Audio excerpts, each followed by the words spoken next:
How do we develop our content? Developing content is everybody's going to have their own.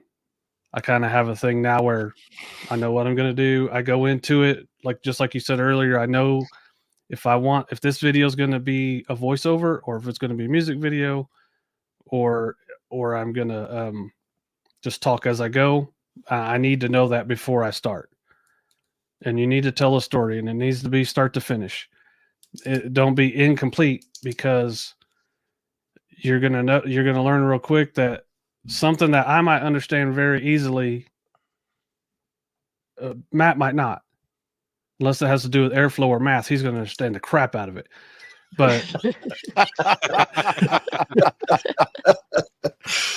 but like simple. I was a master mechanic for 8 years. So something mechanical that's super easy for me is not super easy for everybody else, and I have to realize that. So if I need to take a couple minutes and say, okay, this is how this works, which I had to learn that because all the comments are like, "How did you do that? You didn't show that. How come you didn't show that?" So now I've just kind of learned that I need to, whenever I tell this story, I need to go over certain details that I might not have to explain to myself, but somebody else might not just know. So I kind of go into it with an outline and the hot point I need to cover, and then to make sure the shots are there and everything, and then just go on throughout the process. But it's one of those, you just don't go into it blindly. You can. I mean, if you're wood turning something, obviously it's just record what you're doing and then decide what kind of video you want, whether it's voiceover or music or whatever. But once you start doing like the dust collection video, I knew that I need to show it. I need to talk about it. I need to unbox it, put it together, do the tests, and then wrap it all up in a nice, neat package to where somebody's going to enjoy watching it. I think it makes a difference. Like you do a lot of instructional videos, Jake. So definitely doing the outline and having your talking points and making sure you cover the step by step Mm-hmm. and everything versus tutorials are artistic too, but an artsy video and you're going to turn it into a music video kind of thing where you're developing more of a feeling rather than I'm going to be a nerd and say cerebral reaction. They're learning something What? versus Those feelings. are brains, guys. Those are brains. Yeah. Cerebrals are brains. You're supposed to be wearing glasses when you say that. I don't know where the glasses are. But you know what I mean. You know, if like when I'm pouring the wall art pieces, I'm trying to think what camera angle is going to give a good angle of the pour. How Mhm. am I going to show which colors are looking good and how they're blending? What kind of music am I going to put on it? Joey likes to use rock music in his. If I'm doing a slow resin pour, I'm probably not going to try to rock out to it. It's more of a calm feeling sort of thing. So there's a lot of different variations you can do with it.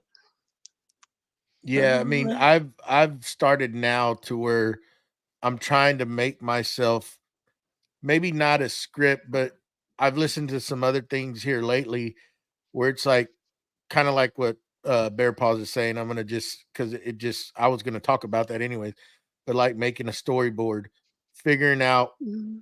what you're gonna do, what is your video gonna be about, and then planning what shots you think you're gonna need that people are gonna want to watch during that process. Whether it to me, in my opinion, whether you're doing an instructional video on how to put something together or making something, it's still instructional. Or if you're going to do a tool review to compare two different tools, you still need to know what you're going to talk about, the key features on those tools, how you're going to lay it out from start to finish.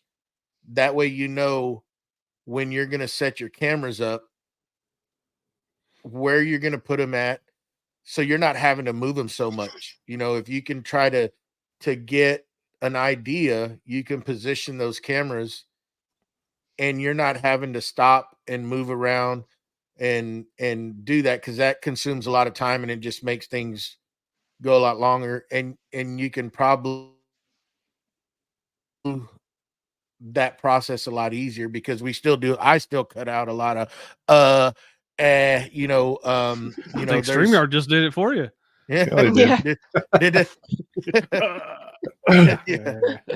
So yeah, I mean, that's I never used to do that, and I'm just now starting to do that because I'm trying to put out a better quality. If I'm going to waste the time to sit there and put that out there and record, I want to try to do it at the best of my ability, because we're trying to get views, it's what it's about, and bring something to y'all that's going to make sense. Yeah, Bear Paws was do you storyboard and write a script?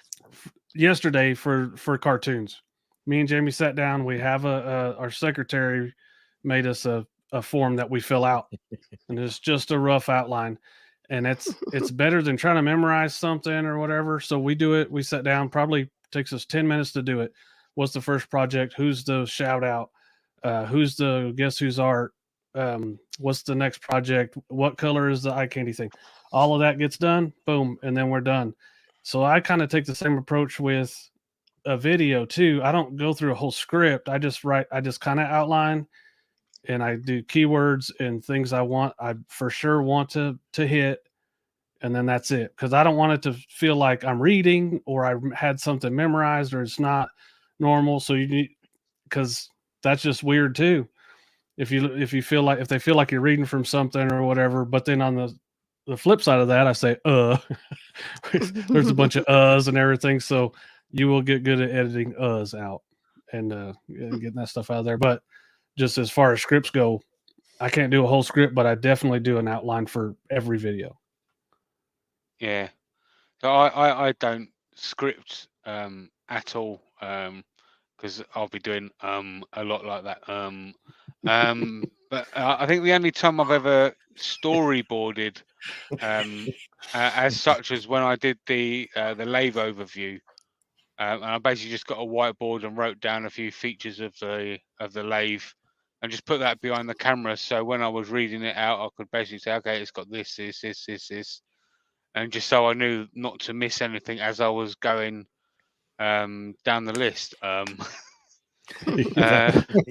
that will be a reel there, Jimmy. That I know.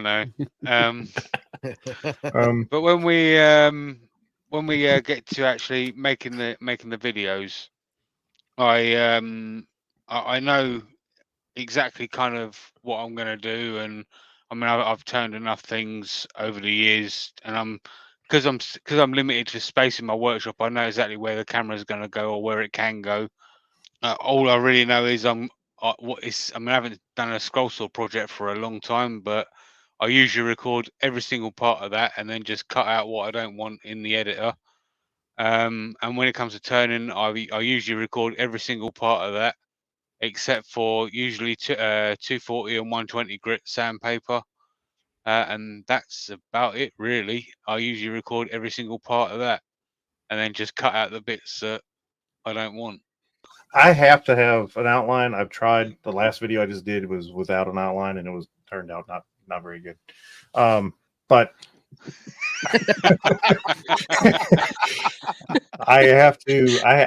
The best one I think of the outline I did is me and Joe did a collaboration in a video, and it worked out really well. Being able to, I didn't really storyboard it, but I put down points of what I wanted to discuss, what I wanted to talk, and how to pronunciate a word, and couldn't get it out, but still tried and sounded it out many times. But anemometer, anemometer, airflow. But being able to write out. I mean, you don't necessarily have to shoot it in order, but you have to be able to put it in order which makes sense. If you don't, it just the whole video doesn't make sense.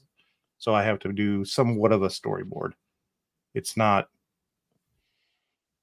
precise. It's not like you're writing down a script and you're in a play and you're writing out word for word.